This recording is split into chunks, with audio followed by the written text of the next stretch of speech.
Fellow Ugandans, wherever you're watching or listening from, those in the villages, those in towns and cities, and those in the diaspora, ladies and gentlemen, good morning. Today, I would like to talk to you about the state of our nation and how it is affecting all of us, most especially the ordinary people. On behalf of the leadership of the National Unity Platform, I salute you, ladies and gentlemen, all of you, our people, who have trusted us to speak and act on your behalf on public policy matters. Our population is estimated to be about 42 million people and is growing at an average of 3% every year. Uganda's population is expanding much faster than most countries at Uganda's development level. So I'm speaking to you, ladies and gentlemen, at a time when our fast-growing population is facing fast-rising prices of almost everything, with clearly no hope of any kind of relief from the state. I am aware, ladies and gentlemen, of the lost hope and of the shattered livelihoods which is caused by the high cost of living. 2022 is probably the worst year for salary earners and for farmers whose produce must be transported by trucks running on diesel. Transport for the people, especially public means, is slowing down as the transport costs are rising. At the same time, the presidency, which is State House and President's Office, have already spent 971 billion, almost $1 trillion shillings. Yes, 971 billion shillings.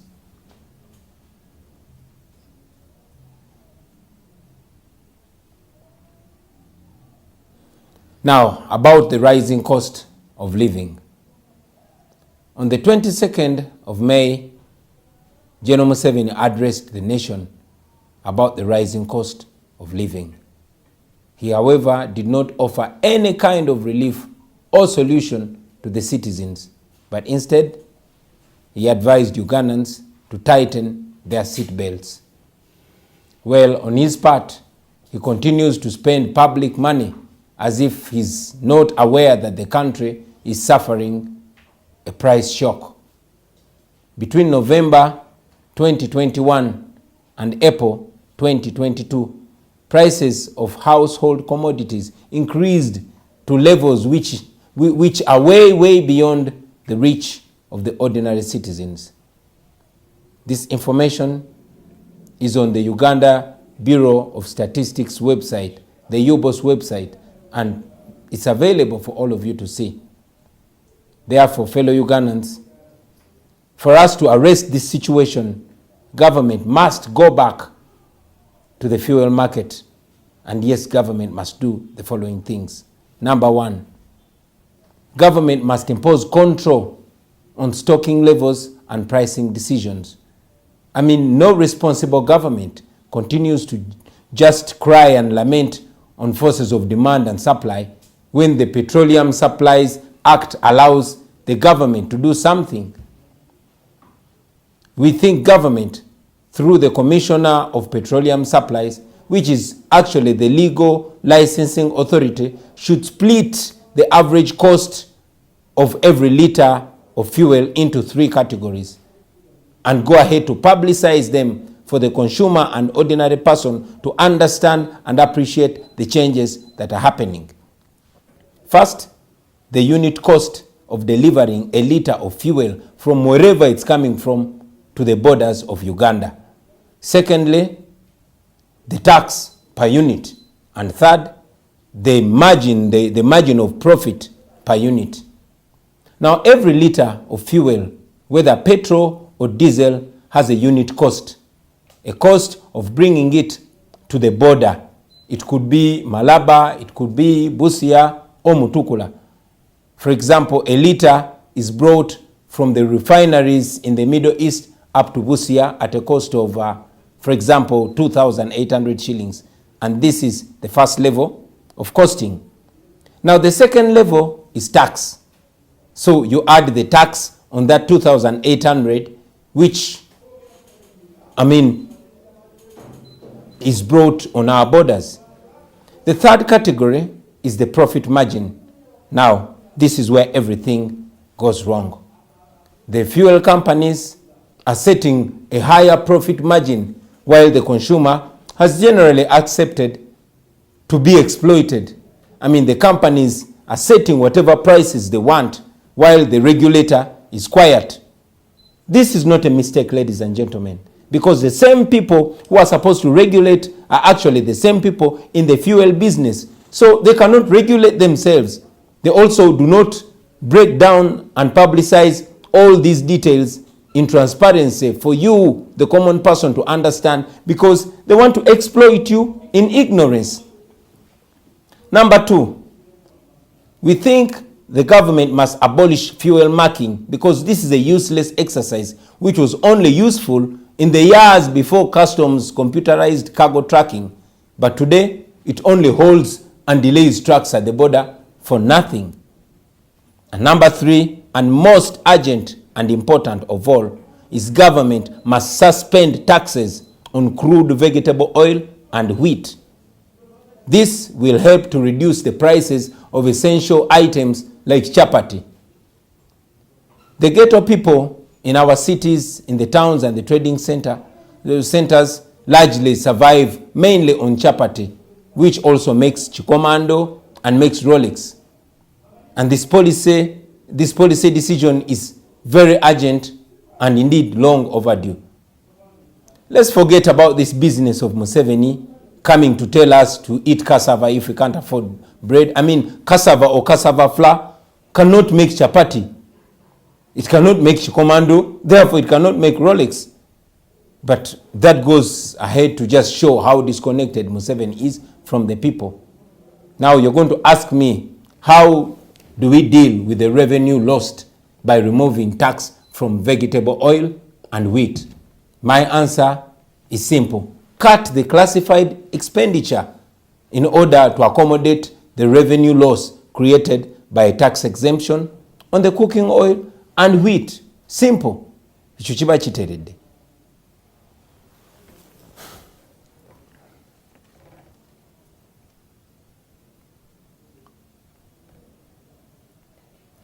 Now, about the failure of government to deliver public services. Ladies and gentlemen, fellow Ugandans, the NRM government has failed twice.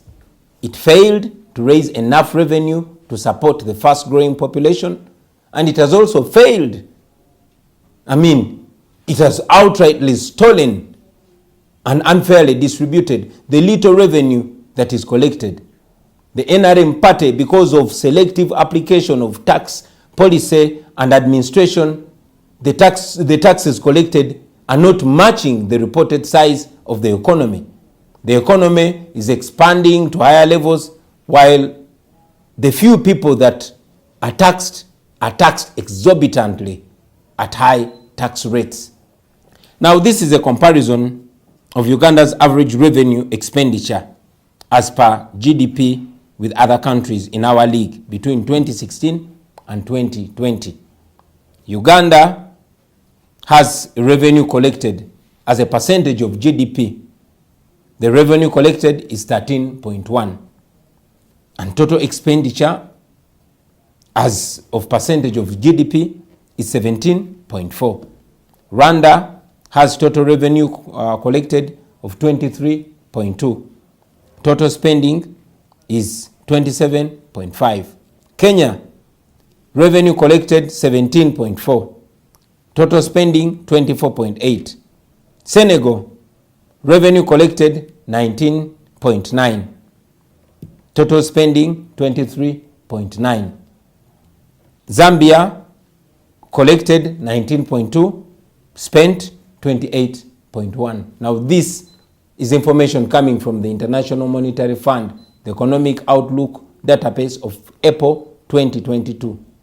Ladies and gentlemen, Uganda has been held hostage by an old man who has no idea whatsoever how to grow domestic revenue without increasing tax rates.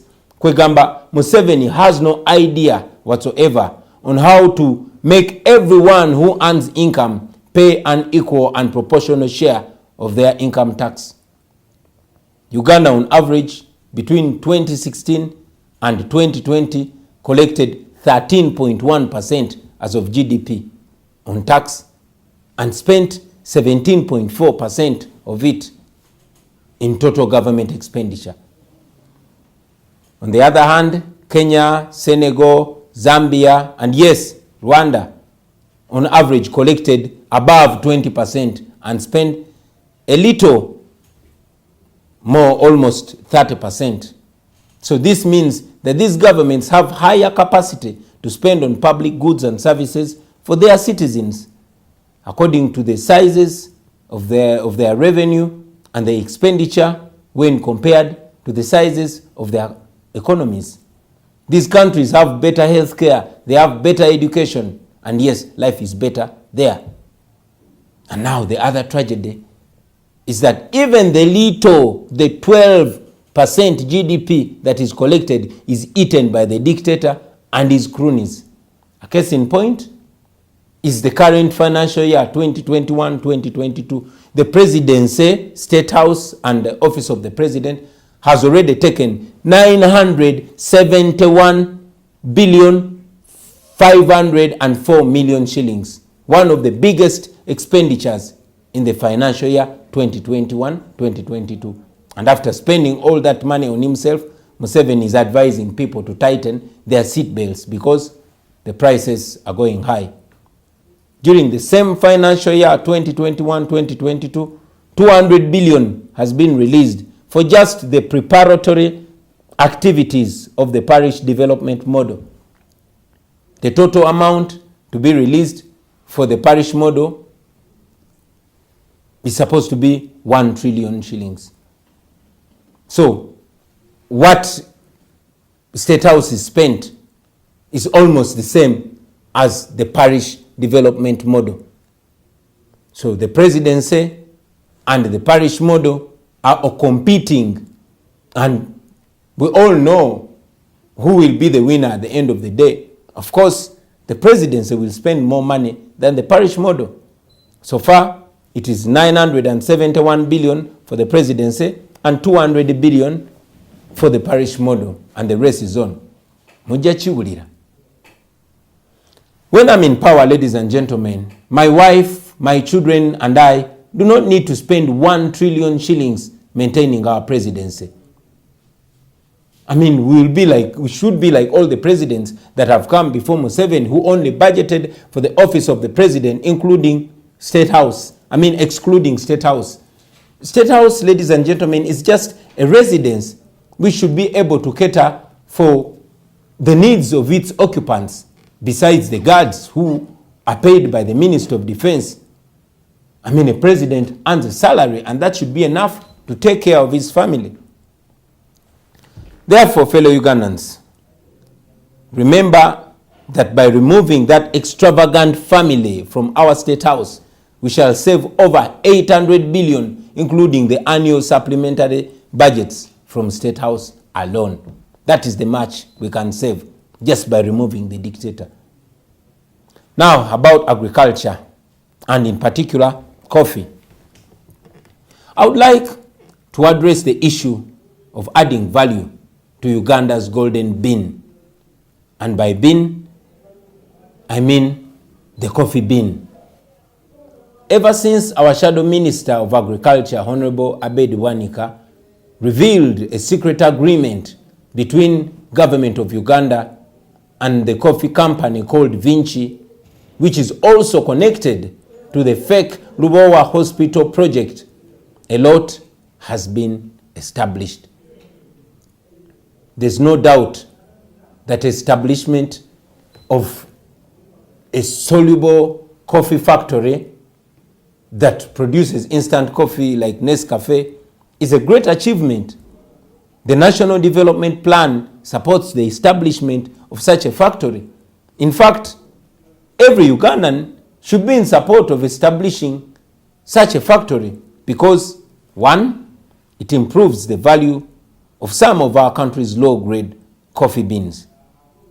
Number two, it raises Uganda's competitiveness in the region as a producer and exporter of instant coffee.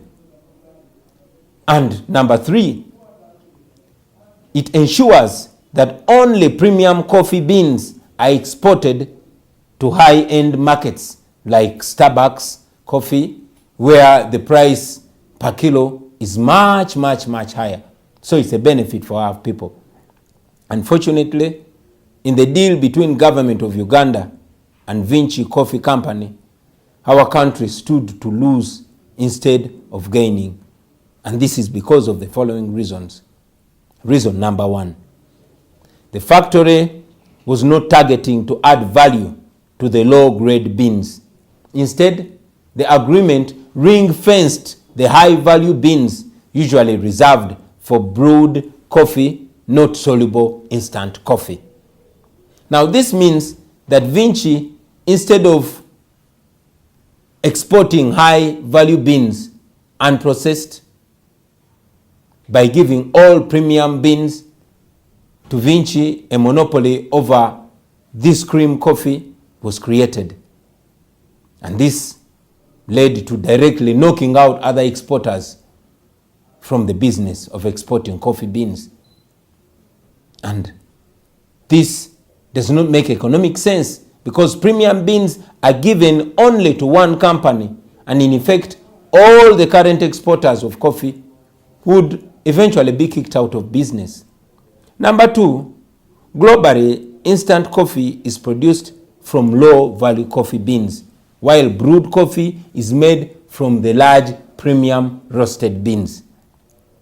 Now, in the agreement, which Parliament has since moved to terminate, Vinci is seen prioritizing beans made for brewed coffee, not instant coffee, which the factory ordinarily meant to produce. There is no single benefit, ladies and gentlemen, and this is one important reason. There is no single benefit that the country would gain from this deal. Yes, coffee export revenues would rise, and that is only on paper, but not in the banks of Uganda. The owners of Vinci have no tax obligations whatsoever. So it makes business sense for Pinetti and her colleagues to basically take away all the revenue for at least 10 years, while at the same time they are receiving subsidies like electricity charges, which is below even the cost price. Number four, Vinci came to Uganda with nothing. The fact that they were given land to establish a factory by government, Vinci, the so-called rich investor, applied for authority to use the same land to acquire a loan, and in the typical NRM mafia style, the application was approved by Uganda Investment Authority. And without shame, the Minister of Finance confirmed to Parliament that he signed the agreement without seeing the feasibility study, without a market survey report, or even proof of funding. So in summary, this is just another briefcase investor who is being used by the Museveni mafia government to do another Lubowa hospital kind of fraud. Finally, ladies and gentlemen, as NUP, we support the establishment of a soluble coffee factory, but a factory that targets adding value to some of our low-value coffee beans, which also brings us profits when we export them. The Uganda Coffee Development Authority should continue supplying coffee seedlings to farmers across the country because you know what? Emwanyi terimba.